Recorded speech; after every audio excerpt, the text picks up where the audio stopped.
Sebastian Knutsson, I'm one of the co-founders of King.com, and my title is Chief Creative Officer. So let's talk a little about where do you draw inspiration from when it comes to creating games?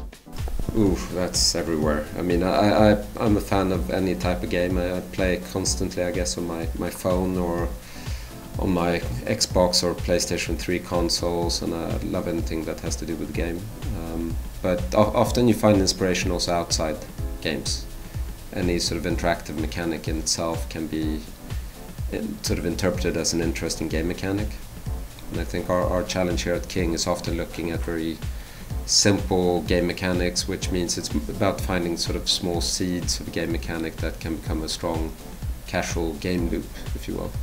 Well, let's take an example of one of your newer games and how that came about. NonPapa Pear Saga, for example, it's based on Papa Pear, one of our skill games, and I think I wasn't the game designer on that particular game, but I know the game designer, sort of the character Papa Pear is actually based on Ernest Hemingway.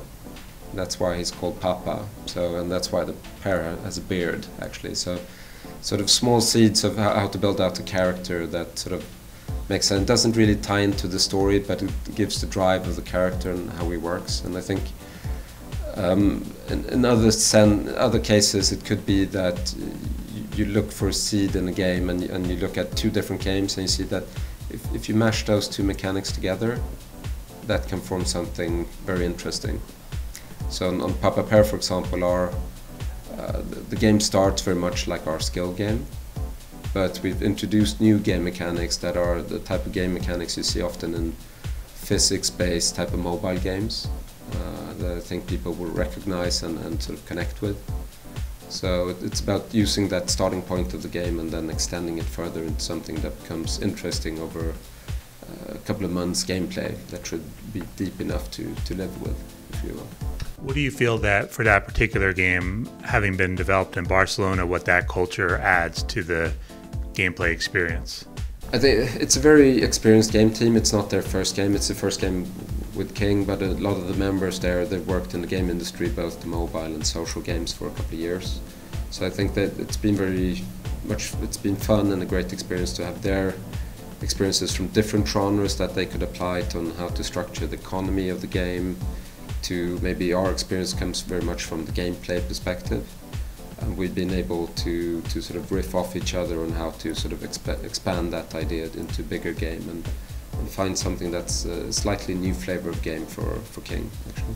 And the Farm Hero Saga is one of the first games from your London studio. What do you feel that culture adds to the game experience?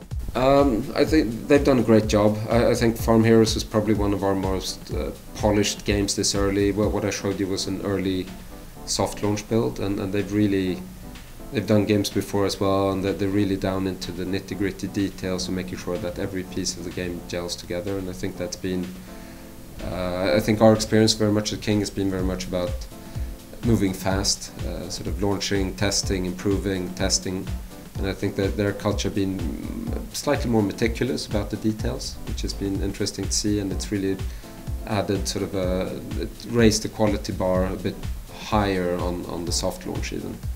There's a lot of game development studios here in Stockholm. What do you feel defines a game that's Swedish? How does your culture influence the games you make here?